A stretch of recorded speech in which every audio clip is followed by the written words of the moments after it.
शांति। दुआओं की इस सेशन में आप सभी आत्माओं का स्वागत है। इस सेशन में कई सारी ऐसी आत्माएं हैं जिन्होंने 7 दिन का कोर्स नहीं किया हुआ रहता है, क्योंकि बीमार आत्माएं जो होती हैं वह अज्ञान वाली भी हो जाती हैं। तो दिल में ख्याल आया कि कुछ ऐसा चीज शेयर की जाए जिससे नए बच्चे भी इन बातों को समझ जाए और पुराने बच्चे भी क्लियरिफिकेशन कर लें। तो इसके लिए हम आज से थोड़ा गीता का ज्ञान, क्योंकि हमारे लिए सबसे शास्त्रों में सर्वश्रेष्ठ शिरोमणि जो ग्रंथ कहते हैं वो कौन सा होता है? श्रीमद् भगवत गीता। और श्रीमद् भगवत गीता का अर्थ ही यही है कि जो इसको आत्मसात कर लेता है, अपने जीवन में जो उतार लेता है वह अमरत्व को प्राप्त करता है। यानी जिसने इस गीता ज्ञान को, बातों को अच्छे से समझ लिया, उसका जीवन तो मानो धन्य हो जाता है ना। तो श्रीमद् भगवत गीता को माता भी कहा जाता है। माता क्यों कहा जाता है? क्योंकि एक माँ जब होती है ना, वह सभी बच्चों की पालना करती है ना। एक माँ जो होती है वो सभी बच्चों की पालना करती है। वैसे ही श्रीमद् भगवत गीता जो है वह सभी धर्म की आत्माएं जो है, सभी धर्म की जो आत्माएं हैं उसका सार जो है वो इस श्रीमद् भगवत गीता में मिल जाता है। सभी धर्म की आत्माओं ने इसी में से कुछ न कुछ चीजें जो है वह उठाई हुई हैं। पूरे धर्म ग्रंथ में माँ का मतलब यह भी है क्योंकि पूरे हिंदू धर्म में हिंदू का शब्द कहीं इस्तेमाल नहीं किया गया है। नहीं तो श्रीमद् भगवत गीता में क्या समझते कि तो हिंदुओं का है? नहीं, पूरी गीता के अंदर कहीं पर भी आपको हिंदू शब्द इस्तेमाल नहीं मिलेगा। और दुनिया में पहला ऐसा ग्रंथ है श्रीमद् भगवत गीता जिसमें भगवानुवाच लिखा हुआ है। बाकी जैन धर्म समझ लो, बौद्ध धर्म समझ लो, गुरु नानक देव सिख धर्म आप समझ लो, सभी में क्या है? महान आत्माओं का या महान पुरुषों का वचन लिखा हुआ रहता है। लेकिन श्रीमद् भगवत गीता एक ऐसा ग्रंथ है जिसके अंदर क्या लिखा हुआ है? भगवानुवाच लिखा हुआ है ना। और उसमें से सभी धर्म ग्रंथों की बातें क्यों आ जाती है इसके अंदर? जैसे अपने श्रीमद् भगवत गीता में महाभारत की लड़ाई बताते हैं ना, पांडव और कौरवों की। तो क्रिश्चियन धर्म में कौन सी लड़ाई बताते हैं? फरिश्ते और शैतान की लड़ाई बताते हैं, है ना। कुरान में भी जिहाद यानी अच्छाई और बुराई की लड़ाई बताते हैं। तो जब लड़ाई की ही बातें चली तो उसमें से कई सारी आत्माएं ऐसी रही कि हमें लड़ाई की बात को छोड़कर इसमें जो आचरण दिखाया गया है, नैतिकता जो दिखाई गई है, इस पर हमें ध्यान देना चाहिए। तभी तो जैन धर्म ने फिर कौन सी चीज इसमें से उठाई? जैन धर्म ने 36वें श्लोक में जैसे बताया ना कि इंद्रिय जीत होना है। कौन सा? जितेंद्रिय, है ना। जैन धर्म में जितेंद्रिय यानी कर्मेंद्रियों पर कंट्रोल करने वाली बात, कर्मेंद्रियों पर संयम करने वाली बात, आचरण की बातें जो है वो जैन धर्म ने गीता ज्ञान से जैसे उस पर फोकस किया। महात्मा बुद्ध ने कर्म योग पर ध्यान दिया। इसमें से कर्म योग वाली बातें उठाई कि हमें जीवन में श्रेष्ठ कर्म कैसे करना चाहिए। अकर्म, कर्म, विकर्म भी पूरा ध्यान जो है वो बुद्ध धर्म के अंदर बताया गया है। और नानक जो है उन्होंने कौन से श्लोक का विवरण ज्यादा लिया है? उन्होंने मन जीते जगत जीत है, यानी मन ही हमारा दोस्त है, मन ही हमारा मित्र है, इस बात पर फोकस किया गया है। तो हमें भी यह श्रीमद् भगवत गीता जो है उसको एक्चुअली में वो धर्म ग्रंथ नहीं कहेंगे, इसको कहेंगे आध्यात्मिक ग्रंथ कहेंगे। आध्यात्मिक ग्रंथ अर्थात जिसके अंदर आत्मा का अध्ययन और आत्मा की उन्नति समाई हुई है। जो सच्चे दिल से, इसलिए तो कहते हैं कि जो सच्चे दिल से सच्ची गीता के अर्थों को समझ जाए, आत्मसात कर ले, वास्तव में जीवन की उसकी बीमारियां भी खत्म हो जाती है, क्योंकि उसके अंदर इतना पॉजिटिव एफर्मेशन हमें मिलती है, मन इतना रम जाता है कि मन एकाग्र होने लगता है। इसीलिए हम आज से गीता की बात करेंगे, गीता के अध्ययन की बात करेंगे, गीता में वर्णित बातों को समझेंगे एक अलग नजरिए के साथ। क्योंकि अर्जुन ने अगर गीता, महाभारत में कृष्ण ने अर्जुन को गीता सुनाई, तो फिर उस गीता को सुनने वाला कौन था उस समय, गीता को सुनाने वाला कौन था, वह गीता हमारे तक पहुंची कैसे, है ना। पहली बात तो हमारे दिल में यही बात आती है, युद्ध हो रहा है, लड़ाई हो रही है, उस समय बीच में स्टार्टिंग में कृष्ण जो है वो अर्जुन को गीता ज्ञान सुना रहे हैं, तो वो गीता ज्ञान हम तक पहुंचा कैसे, है ना।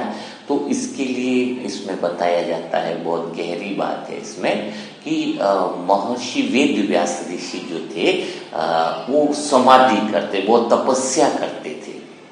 तो एक बार तपस्या करते करते वो समाधि स्थल में, ट्रांस में चले गए, सब गहरी समाधि में चले गए, और उनको इस ज्ञान का अनुभव हुआ। कौन सा? गीता ज्ञान का अनुभव हुआ कि भगवान मेरे को कुछ अलग बातें बता रहे हैं, समझा रहे हैं, है ना। तो पहले दिन अनुभव हुआ, फिर उनको फिर से अनुभव हुआ, तो उनको यह महसूस होने लगा।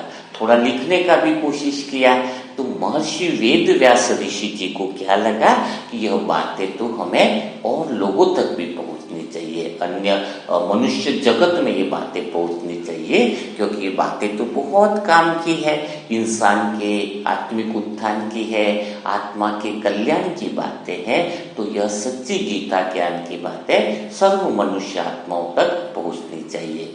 लेकिन उनके साथ समस्या यह थी कि जब वो ये बातें भगवान के साथ शेयर की कि परमात्मा तो मुझे इतना अच्छा ज्ञान दे रहे हो, इतनी अच्छी समझ दे रहे हो, तो मैं लोगों तक कैसे पहुंचाऊं।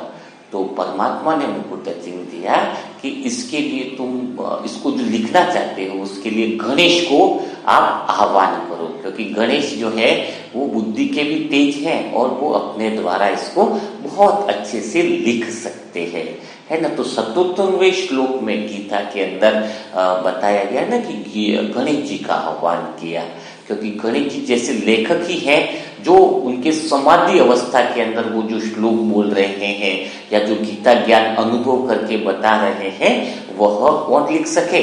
गणेश जी अच्छे से लिख सके। तो गणेश जी को वह निवेदन करते हैं महर्षि, और जब वो गणेश जी आते हैं तो गणेश जी एक शर्त रखते हैं, व्यास जी को क्या शर्त रखते हैं कि अगर तुम कहीं बीच में रुक गए तो मेरा टाइम वेस्ट होगा, मैं चला जाऊंगा यहाँ से, है ना। तो व्यास जी भी गणेश जी को एक शर्त रखते हैं। क्या शर्त रखते हैं कि आप जो है ना कोई भी बात लिखो ना, तो उस बात को समझ करके लिखना है। क्या बोला गया है? गणेश जी को क्या बोला व्यास जी ने कि आप जो भी बातें लिखो ना इसके अंदर, वो कैसे लिखनी है? आपको समझ करके लिखनी है, बिना समझ करके नहीं, ऐसे रटम रटाया नहीं लिख लेनी है ना। तो कितनी गहरी बात है। और महर्षि के दिमाग में क्या बात आई कि कोई भी बात जो मैं समाधि में अनुभव करी है, उसको मैं अपनी मन की कल्पनाओं के विस्तार करूंगा और फिर तुम्हें मैं यह बात लिखूंगा, यानी यह बात बोलूंगा। तो यहाँ पर जो है अगर देखा जाए तो वेद व्यास ऋषि जी है तो वो स्पष्ट कर देते हैं। यहाँ पे क्या स्पष्ट कर देते हैं कि कोई बात अगर मुझे पहुंचानी है, जो ज्ञान मेरे को मिला है, लेकिन आने वाले समय में भी हर एक आत्मा के लिए ज्ञान उपयोगी होगा, तो मैं उस ज्ञान को थोड़ी कल्पनाओं से अपना विस्तार करूंगा, जिससे हर एक आत्मा बात को समझ सके। जैसे उदाहरण के लिए अगर बच्चे को हम बोले कि तुझे सच बोलना है, सच बोलना था, डेली बोलेंगे तो वो फिर गुस्सा हो जाएगा ना, वो बोलेगा डेली एक ही बात क्या बोलते हो। लेकिन जब हम उसको अलग अलग कहानियों के द्वारा बच्चों को समझाते हैं कि एक राजा था जो सत्य बोलता था, एक प्रजा थी इसमें झूठ बोलता था, अंत समय में सच बोलने से क्या फायदा हुआ। तो जब हम स्टोरी के द्वारा समझाते हैं कहानी के द्वारा उस प्रेरणा को कहना चाहते हैं तो वो जल्दी समझ जाते हैं। तो यहाँ पर महर्षि वेद व्यास जी की भी यही बात है। क्या कहने की बात है? वो स्पष्ट कह देते हैं कि मेरे को जो भगवान ने ज्ञान दिया, समझ का अनुभव कराया है समाधि स्थल में, और जो कर रहा हूं तो मैं उसको एक कथा के द्वारा, है ना, एक प्रेरणा, ताकि आने वाले समय में वो सारी आत्माएं समझ सके, इसलिए उन्होंने अपनी मन की कल्पनाओं का विस्तार करके बताया है, जिसमें उन्होंने महाभारत कथा के पात्र गढ़े हैं। तो कितनी गहरी बात है। उन्होंने महाभारत कथा का अर्थ क्या होता है पहले ये सोचो। कथा यानी स्टोरी यानी कहानी है। ओके, वो कहानी क्यों गढ़ी है वेद व्यास जी ने स्पष्ट बताते हैं। वो इसलिए ताकि उसके अंदर जो संदेश छिपा हुआ है कि पांडव सत्य हैं और कौरव झूठ है ना, तो ये सत्यता की जो बात है वह आप लोगों तक पहुंचाने के लिए उन्होंने जो कथा गढ़ी है ना, वह इसका राज यह है। लेकिन अभी क्या हो गया इस समय, जो कलयुग के अंत समय तक भी जो महाभारत यानी जो सच्ची गीता ज्ञान है उसको लोग समझ नहीं पाए हैं। उसके अंदर जो प्रेरणाएं छुपी हुई हैं, उसके अंदर वो जीवन को जीने की जो कला छुपी हुई है, जो संदेश छुपा हुआ है, जो मार्गदर्शन छुपा हुआ है, उसको आत्मा जो है वो समझ नहीं पा रही है। जबकि वेद व्यास जी को उस समय पता था कि महाभारत के अंत समय में भी ये कथा लिखने से, कथा के द्वारा करने से अंत समय में बहुत आसानी होगी उस ग्रंथ से प्रेरणा लेने के लिए। उस कहानी से लोग जल्दी प्रेरित हो जाएंगे। लेकिन फिर भी लोग तो प्रेरित हुए नहीं, है ना। तो अब हम देखते हैं कि महाभारत की कथा में वो शुरुआत कहाँ से करते हैं, है ना। तो शुरुआत में पहला श्लोक ही क्या होता है, तो पहला श्लोक में ही क्या होता है, धृतराष्ट्र संजय से पूछते हैं, क्या पूछते हैं कि इस धर्म क्षेत्र कुरुक्षेत्र के अंदर पांडव और मेरे पुत्रों के बीच में क्या हो रहा है।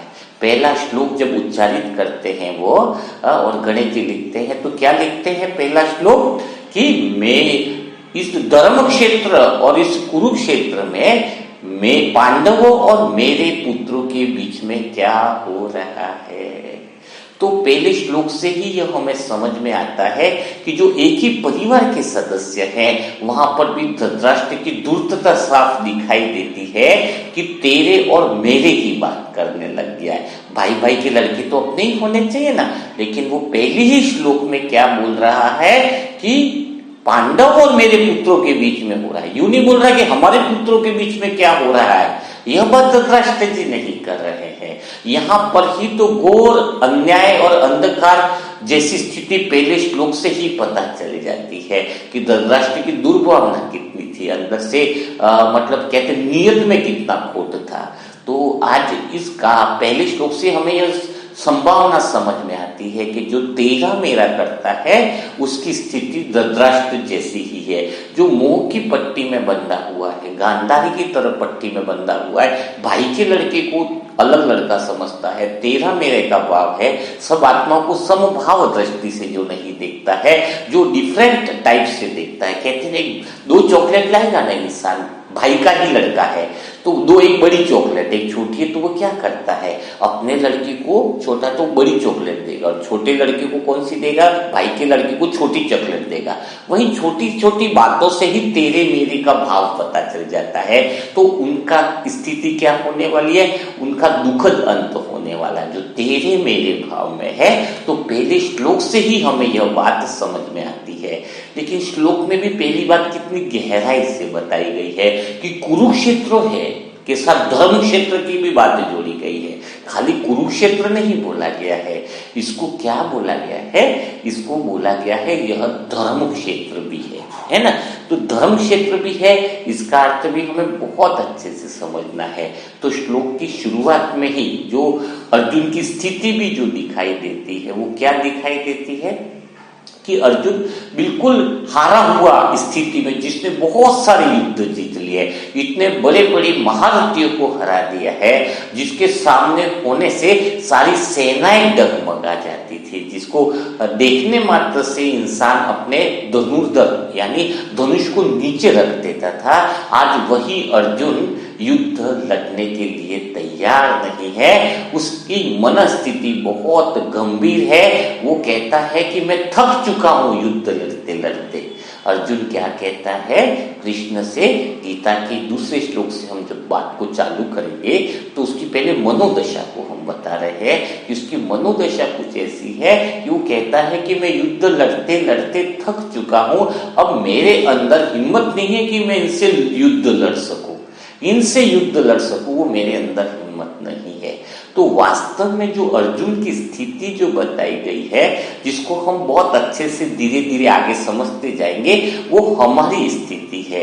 आज हर एक आत्माएं जो है, अर्जुन जो कह रहा है कि मैं अभी लड़ नहीं सकता, वास्तव में आज के कलयुग के समय में उस आत्मा की स्थिति को नाम देंगे हम डिप्रेशन की स्थिति, क्योंकि आज हर एक आत्मा बहुत तंग आ गई है, परेशान हो गई है लड़ते लड़ते। कौन सी लड़ाई है? कर्म क्षेत्र कुरुक्षेत्र की लड़ाई यह है जो अभी चल रही है। कौन सी लड़ाई चल रही है? रिश्ते नातों में परेशान हो गए हैं कि बोले अब तो भगवान से क्या कहते हैं कि अब मुझसे लड़ा नहीं जाता, हस्बैंड से लड़ाई नहीं जाता, बच्चों मुझे संभले नहीं जाते, बहुत हो गया, अति हो गई, अब सहन शक्ति की सीमा खत्म हो गई, अब धन की परेशानियों से भी हमें लड़ा नहीं जाता, हमें बहुत सारी, यानी यह पारिवारिक स्थिति की दशा को दर्शाता है अर्जुन की मनोदशा जो है। तो भगवान से निरंतर हम बात करते हैं। तो एक्चुअल में श्रीमद् भगवद गीता का हर एक श्लोक को अगर गहराई से जब हम समझेंगे तो हमें अपने अंदर बहुत ताकत मिल जाती है पारिवारिक समस्याओं से निकलने की। परिवार की जो भी कोई भी विघन हो, आपके पास कैसा भी विघन हो, चाहे आपके पास धन का विघन हो, चाहे आप किसी चीज में असफल हो गए हो, आप किसी भी मनोदशा में हो, लेकिन सच्ची गीता का ज्ञान अगर परमात्मा की सही समझ अगर हम ग्रहण कर लेते हैं तो क्या होगा? तो हम उस परिस्थिति से क्या होंगे? उस परिस्थिति से हम आसानी से निकल जाएंगे। बिल्कुल मुश्किल नहीं है। इसीलिए तो कभी पूरी गीता में कभी ऐसा कहा गया है क्या कि तुम परिवार छोड़ के चले जाओ, गृहस्थ जीवन छोड़ के चले जाओ, है ना, तुम ऐसा कर दो? तो पूरी गीता के अंदर यह बिल्कुल नहीं बताया गया है कि आपको कुछ छोड़ना है। यह तो सारी बातें लोगों ने अपने हिसाब से ले ली गई है। उनको पूछो क्या गीता में घर छोड़ने की बात कही गई है? क्या गीता में परिवार को छोड़ने की बात कही गई है? क्या परिवार की परिस्थितियों से भागने की बात कही गई है? नहीं, गीता के किसी भी श्लोक में ऐसी बात नहीं कही गई है। तो ऐसे मन के अंदर विचार भी नहीं आने चाहिए, क्योंकि परमात्मा तो आपको सच्चा गीता ज्ञान सुना करके घर गृहस्थ में रहते हुए पारिवारिक परिस्थितियों से, पारिवारिक मुसीबतों से, पारिवारिक तकलीफों से आप कैसे बाहर निकल सकते हो, है ना। तो आप उस तकलीफों से बाहर निकलने की जो कला है, वह जो विधि है, वह गीता ज्ञान के अंदर बताई गई है। तो हम जो है उसके हर एक श्लोकों का अध्ययन करेंगे, हर एक श्लोकों को गहराई से, बहुत एक्चुअली में उसका भाव क्या है ना, उस भाव को हम डेली समझेंगे। तो कल से आपको क्या करना है, थोड़ी तैयारी रखनी है कि दुआओं का सेशन जो है उसके पहले अगर गीता का ज्ञान को पूर्णतः अच्छे से समझने में इंटरेस्टेड हो तो कमेंट बॉक्स में यस लिखिएगा। आज हम 20-25 मिनट का ही क्यों कर रहे हैं? क्योंकि आपको रोज की आदत है ना दुआएं देने की, तो 20 मिनट ही सुनना है। 22 में तो फिर हम थोड़ा थोड़ा ही ले पाएंगे, है ना। गीता का भी पहला श्लोक समझाने की कोशिश की, गीता का अर्थ समझाने की कोशिश की, है ना। तो गीता से ही जो सारी बातें कैसे ली गई, गीता को माँ कैसे कहते हैं, है ना, वो काफी बातें क्लियर क्लियर करी, तो वैसे ही आपका इंटरेस्ट लगेगा तो यस लिखिएगा।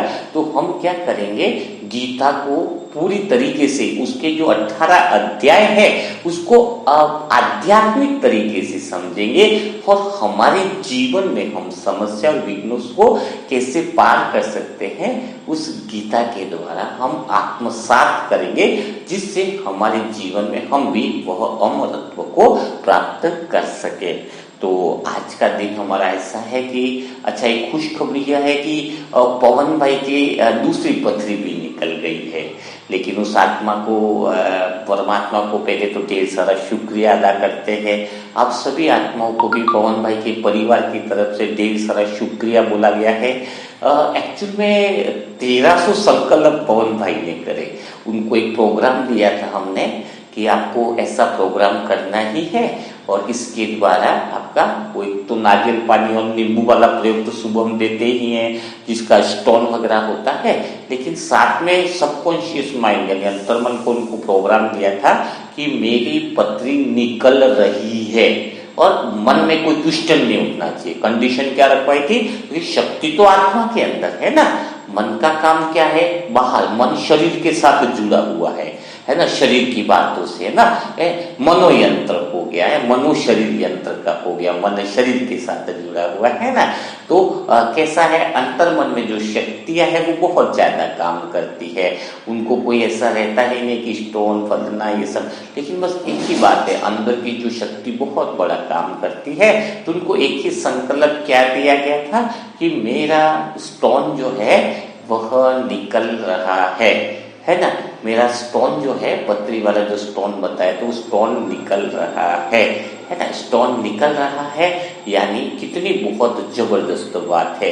1300 संकल्प लगभग उस आत्मा ने किए और बड़ा बिल्कुल कोई संशय नहीं लाए। नहीं तो संशय लाने पर क्या होता है, संशय लाता कौन है, बाह्य मन लाता है। बाहर का जो मन है वही प्रश्न उत्पन्न करता है और बीच में क्या प्रश्न उत्पन्न करता है, निकलेगी नहीं निकलेगी, क्या होगा, कब तक करना है कब तक नहीं करना है, इतने संकल्प कर दिए और कितने करने, ये सारी जो बातें हैं वो बाहर के मन की होती है। अंदर मन में जो आत्मा की अंतर्मन की शक्ति है वो कोई भी ऐसी बात नहीं करती है ना। उसको डिटेल अध्ययन जो आत्मा समझना चाहती है वह मुरली मंथन डेली 4-5 दिन का रेगुलर सुनिएगा, तो उसमें आपको हर एक की विधि बताई जाएगी। क्योंकि आप पुराने बच्चे होंगे तब आपको कितना भी बड़ा विघ्न हो, बच्चे को एग्जाम में पास कराना है, शरीर आपका ठीक नहीं हो रहा, धन की समस्याओं में आप उलझे हुए हो, या फिर आपको कुछ और ऐसी परिस्थिति है, घर में झगड़े बहुत हो रहे, कुछ भी हो, 4-5 दिन के अंदर आप उस समस्या से निकल सकते हो। इतनी पावर आपके अंदर है,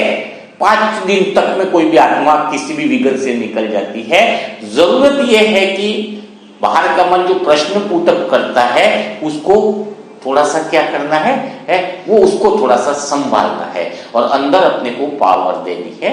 तो वह आत्मा काफी अच्छे से निकल गई है, पथरी से निकल गई है। लेकिन थोड़ा सा लोगों से दिल से निवेदन है कि आज तो हम विश्व की आत्मा को संदेश देंगे, लेकिन एक जितेंद्र जी का वीडियो डाला था जिनका बच्चा दिनेश जो गुम हो गया है, मतलब गुम हो गया या घर छोड़ के मिस चला गया है, लेकिन वो अभी तक कोई भी उसकी खबर नहीं मिली है। और अपन ने तो वादा किया ही है कि 10 दिन के अंदर या 15 दिन के अंदर आपको आपका बच्चा जरूर आपको इंफॉर्मेशन उसकी मिलेगी। और वो मिलेगी यानी हमने सबकॉन्शियस माइंड अंतर्मन से आत्मिक शक्ति के द्वारा प्रोग्रामिंग करी है, तो कोई संशय वाली बात तो हो ही नहीं सकती। तो संशय की बात उठते ही फिर वह अंदर जो हमने प्रोग्राम किया वो काम नहीं करता है ना। दिल की बातें आपको सिखा रहा, तो अभी अंदर से कैसा है 100% क्या है कि वह हम उसके लिए दुआ यही कर सकते, कैसा है कि दिनेश भाई आने वाला है, आ चुका है उनका बच्चा, ऐसा नहीं,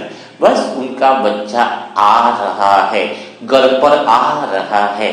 आपसे निवेदन है कम से कम अंतर्मन से 5-6 बार आप संकल्प जरूर कीजिएगा कि उनका बच्चा दिनेश घर पर आ रहा है, उनका बच्चा घर पे फोन लगा रहा है, उसके बच्चे को मम्मी की याद आ रही है, क्योंकि सबसे ज्यादा तो माँ ही तड़प रही है ना। तो इस तरीके से आप संकल्प करोगे तो आना तो है ही, क्योंकि हम आत्माओं के अंतर्मन की शक्ति कभी भी वेस्ट जा नहीं सकती है, क्योंकि हर काम जो विधि से किया जाता है, ये परमात्मा के महावाक्य है कि अगर कोई काम तुम विधि से करो तो सिद्धि मिलना स्वाभाविक है।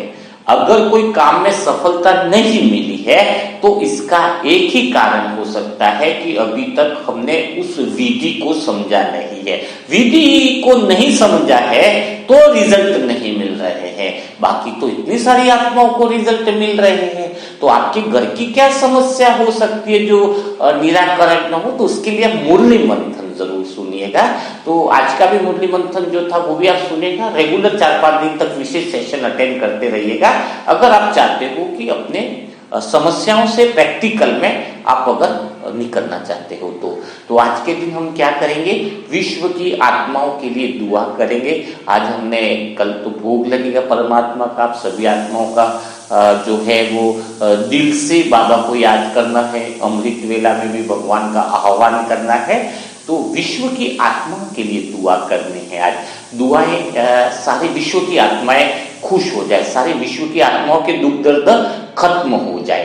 तो दुआओं में कमेंट में क्या लिखोगे, ताकि आपकी आज से प्रैक्टिस बहुत बढ़िया से होनी चाहिए कि दुआओं में कमेंट में ये लिखिए कि विश्व की आत्माएं सुखी हो चुकी है, मत लिखो, है ना। क्या लिखना है आपको, विश्व की आत्माओं के दुख दर्द समाप्त हो रहे हैं, सभी आत्माएं परमात्मा प्रेम में लवलीन हो रही है ना, सबके रिश्ते मधुर हो रहे हैं, भारत स्वर्ग बन रहा है ना।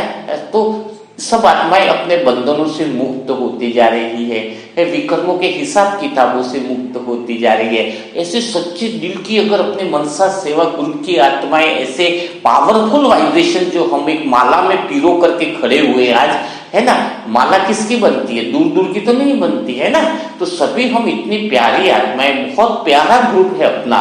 तो ऐसी दुआएं करें कि सारे विश्व की आत्माओं की नजर हम पर पड़ जाए। भगवान की नजर तो है ही हम आत्माओं पर, तो आज भगवान देखना चाह रहा है कि सारे विश्व की आत्माएं जो तड़प रही हैं, जो परेशान हो रही है, किसी का एक्सीडेंट हो गया है, किसी कोई अपना बिछड़ गया है, किसी के घर में परेशानी है, किसी को रिश्तों में उलझन है।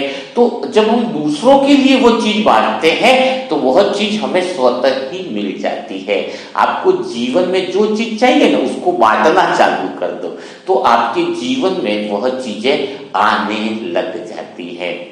क्योंकि जब आप दूसरों की खुशी का हिस्सा बनते हो तो भगवान आपके जीवन में खुशियों की झोली भर देता है।